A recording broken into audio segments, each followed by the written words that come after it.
working conditions are different. To talk about this, why we need local guidelines, I would like to invite Dr. Enan Arshad. He is Assistant Professor of Medicine at Aga Khan University, Karachi. He is the Secretary General, Karachi Chapter PSIM. Please welcome Dr. Enan Arshad.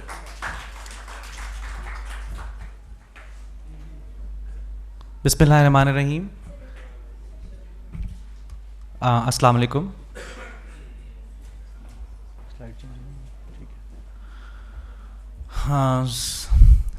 Worthy President, my teachers, my colleagues, friends, assalamu alaikum.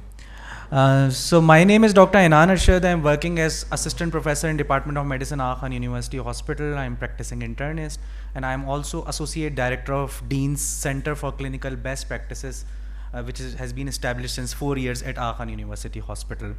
I am myself this time representing Aga Khan University Hospital and telling what this center is doing for the benefit of our mankind, our society and our doctors. आज 2 दिन से मैं काफ़ी सारी talks देख रहा हूँ जिसके अंदर मुझे लग रहा है बहुत सारा काम आसान हुआ है. तो बहुत सारी चीज़ें शायद रिवीजन हो रही होंगी.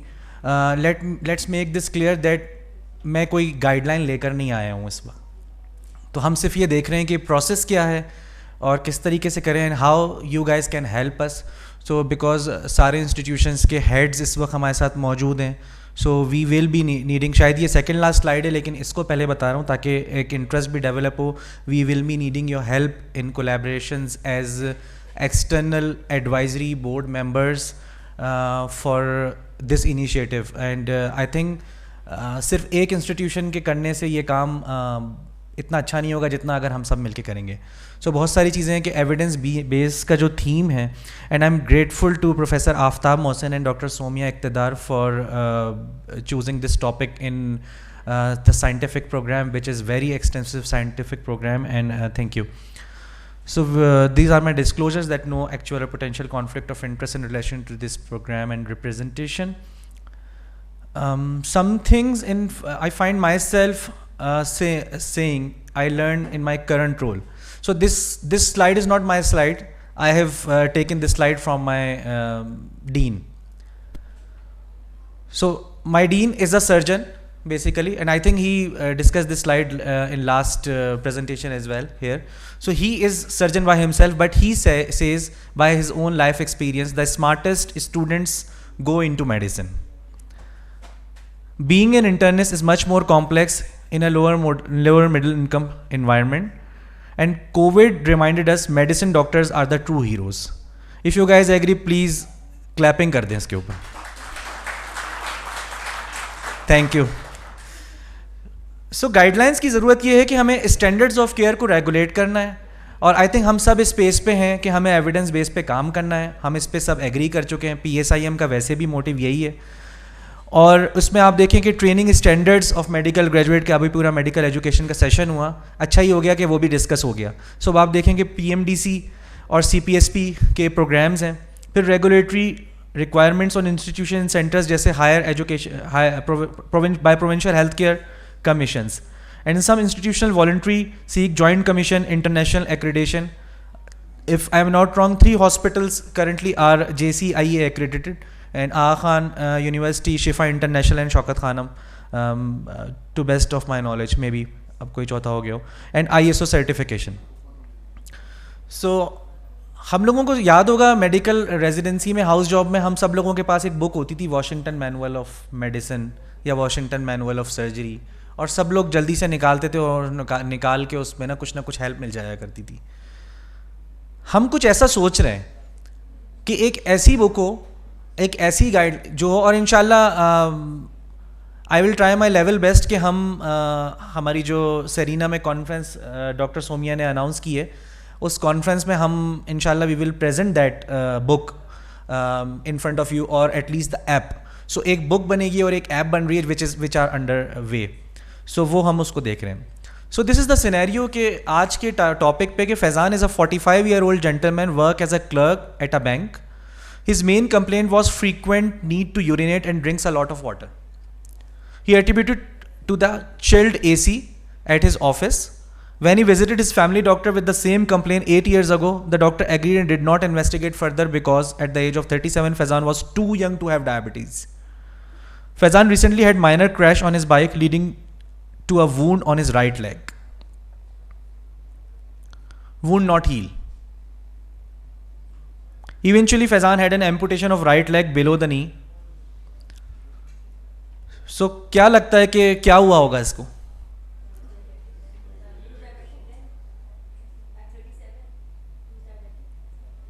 तो डायबिटीज़ बिल्कुल. सो गाइडलाइंस, एनी अदर थॉट कि ये डायबिटीज़ है इसको या नहीं है, और क्यों टांग कट जाएगी? पेरिफेरल वस्कुलर डिजीज़, बिल्कुल पेरिफेरल और एथेरोस्क्लेरोसिस. सो ये सिनेरियो, इसको देख के हर इंसान अपने क्लिनिकल एक्सपीरियंस के हिसाब से which is evidence based and which is based on the guidelines as well, तो उसकी मैनेजमेंट हुई. But if we don't have any guideline we will not be able to save ourselves what our treatment is justifiable in the court of law or in the court of Allah Ta'ala. So self-regulatory approach make practice easier for physicians and more patient-centric. So we established a center for clinical best practices, and the vision for this center is to provide standardized high-quality evidence-based care to communities where Aga Khan University exists with consideration of local challenges and opportunities consistent with AKU's values, which are ICRA, impact, quality, relevance, and access. So the Aga Khan University will be autonomous international institution for distinction, primarily serving the developing world and Muslim societies in innovative and enduring ways. So there are two objectives. One is short term and the long term. Short term, developing locally relevant clinical practice guidelines and care pathways, and develop a robust research methodology center and developed with US grade network. And the long term are the AQ manual of clinical therapeutics or AQ manual of clinical evidence. Engage and implement CPG with external institutions and government health sector and ensure self-sustainability center. This is our team, which is led by Dr. Adil Haider, who is Dean Medical College. And under his supervision, there are two associate director, and I am myself as one of the associate director. Then is a manager, and there are some research associates and process consultants. There's UK, US, and Canada has got the Evidence Foundation, which holds the authority of giving qualification of grade. So grade is the process how which you can adopt your guidelines. So if you see the selection of source guideline, this will be the process of how we will be able to make or how we develop the guidelines. ये एक process है, और हम लोगों ने इसको ऐसे किया कि अगर पूरी यूनिवर्सिटी में फॉर एग्जांपल मेडिसिन के 8 सेक्शंस हैं, कार्डियोलॉजी, पल्मोनोलॉजी, नेफ्रोलॉजी, इस तरीके से करके सर्जरी के 8 सेक्शंस हुए.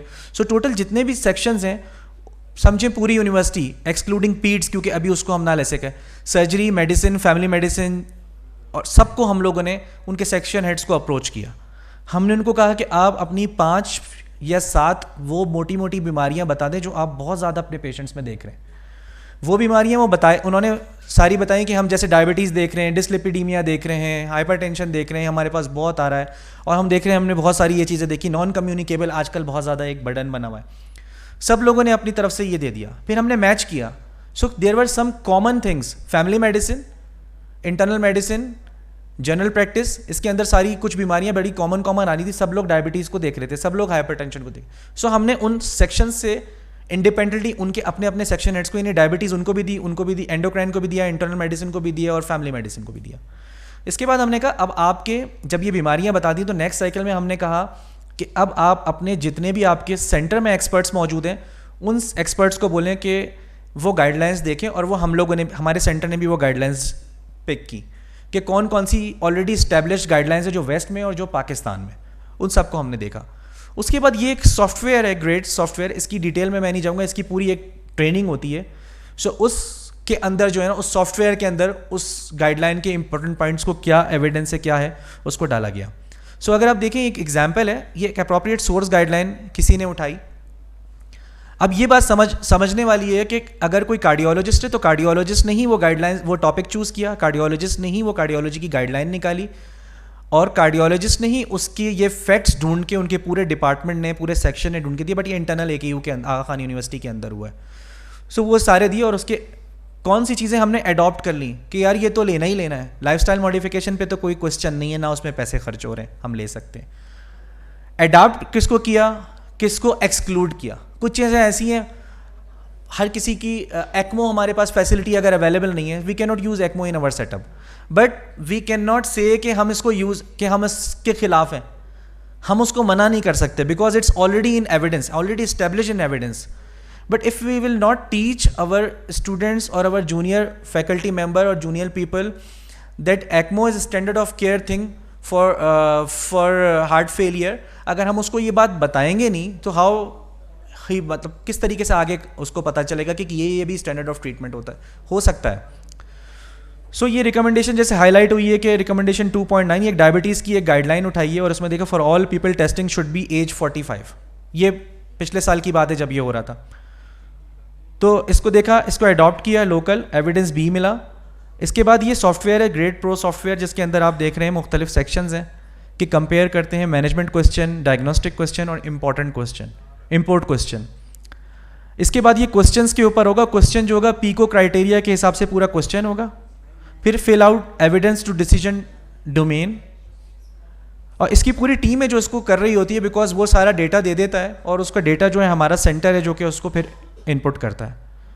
इफ़ यू कैन सी इसके अंदर response, sorry for the busy slide, लेकिन आप देखें पैनल मेंबर 4 हैं, फिर पैनल मेंबर 15 है, फिर 12 है, फिर 5 है, फिर 7 है। मुख्तलिफ रिस्पॉन्सेज हैं जिनको किसी पैनल ने इस सवाल पे 4 बताए, इसमें 15 बताएं, 15 ने इस पे ओके किया है, 12 पे किया है, तो ये सारा इसकी एक समरी बनती है।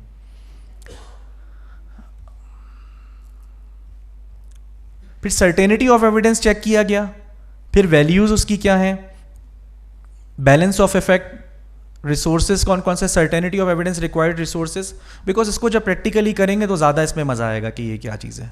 कॉस्ट इफेक्टिवनेस देखी कि हमारे पास कितना, हम इसको कॉस्ट इफेक्टिव है या नहीं है, क्या हमारे लोग GLP-1 एनालॉग्स को इतना खर्च बर्दाश्त कर भी सकते हैं, यानी जो हमने पिछले सेशन में हमने सीखा कि हमें कॉस्ट को भी देखना है।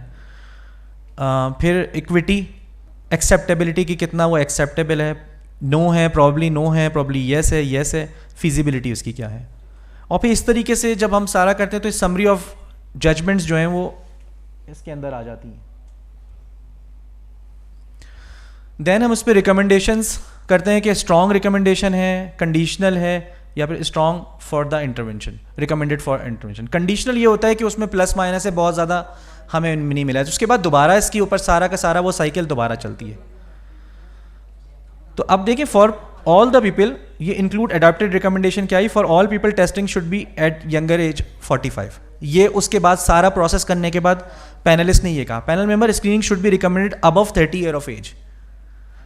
Younger people who are overweight, obese, women with PCO would be offered screening of type 2 diabetes irrespective of whatever age bracket they are filling to. These are the comments that sent by the panelists as well. और जब ये guideline बनती है तो इस तरीके से design होती है, जिसमें पहले डेफिनेशन है, इवेल्युएशन है कि आप डायबिटीज़ को किस तरीके से करेंगे, फिर साइन एंड सिम्टम बताएं, एग्जामिनेशन, इन्वेस्टिगेशन, स्क्रीन आउट, और उसके बाद मैनेजमेंट है। तो ये जो मैनेजमेंट है ये सारी की सारी एविडेंस बेसिस के बाद समरी टेबल्स होते हैं जिसमें आपके evidence level 1A, 1B, 1C, 2 वो सारा इसके अंदर आ रहा होता है। Then we published our papers on this, advancement of adult diabetes mellitus guideline for Pakistani context. So इस पे कुछ 15 के करीब पेपर्स स्टार्ट हुए जिसके अंदर तकरीबन 6 जो हैं वो पब्लिश हुए। Then we trained our own faculty how to do this because centre के कुछ लोग जो हैं उसको लाइफ टाइम सस्टेन नहीं कर सकते और पूरे मुल्क को नहीं रिप्रेजेंट कर सकते। फिर इसमें आप देखें 50 फैकल्टी मेंबर को 2 डे वर्कशॉप के साथ ट्रेन किया। इसका एक वर्कशॉप होता है जो कि एविडेंस फाउंडेशन कराता है जो $700 अबव डॉलर्स का होता है, ऑलमोस्ट $900 का होता है। वो वर्कशॉप पेड वर्कशॉप होता है, वो कोई करना चाहे तो 2 to 3 डेज़ और हमारे सेंटर को कांटेक्ट करें, हम उसको करवा सकते हैं। और एक वर्कशॉप होता है जो कि हम लोग करवाते हैं जो कि फ्री ऑफ कॉस्ट है। तो वो वर्कशॉप है, जाहिर है वो मॉडिफाइड है। इसके बाद way forward 2023 and 24 compilation of guideline into AQ manual of therapeutics. इसका ड्राफ्ट जो है वो बुक का तकरीबन रेडी है, लेकिन हमने पीयर रिव्यूज़ के लिए अब इसको रोक दिया। सो फर्स्ट जो इंटरनल रिव्यू जो है वो हो रहा है इसका, और एक्सटर्नल रिव्यू के लिए आप लोगों की मदद हमें चाहिए होगी, जो अभी हम आपको दिखाएंगे। हम इसके अलावा बुक लॉन्च करेंगे, पॉसिबली अगर ये रेडी हो जाती है तो हम डॉक्टर आफ्ताब से रिक्वेस्ट करेंगे और हम इसको शायद इंशाल्लाह अपनी एनुअल कॉन्फ्रेंस में इसका लॉन्च कर सकें। इसके अलावा वर्चुअल लेक्चर सीरीज़ हम कर रहे हैं, CME गाइडलाइन जो गाइडलाइन बनाई है उस गाइडलाइन पे वर्चुअल लेक्चर्स होंगे, ताकि लोगों को और लोग अपनी आसानी से सहूलत से, जैसे PSIM और AQ की कोलैबोरेशन से एक IM सर्टिफिकेट कोर्स है, उसके अंदर भी वर्चुअल लेक्चर सीरीज़ था, और इसमें भी उसके अंदर भी आप लोग अब वो नेशनल लेवल पे निकलेगा, बिकॉज अब हम आप लोगों के पास कांटेक्ट कर रहे होंगे और आप लोगों से कह रहे होंगे कि आप लोग प्लीज़ हम उसमें टॉक्स दीजिए, कि वो हम उसको अब AQ से बाहर निकाल के नेशनल लेवल का करेंगे, वो PSIM की ही एक्टिविटी है वो। Then develop a mobile app to make AQ Manual of Therapeutics accessible to doctors across the country.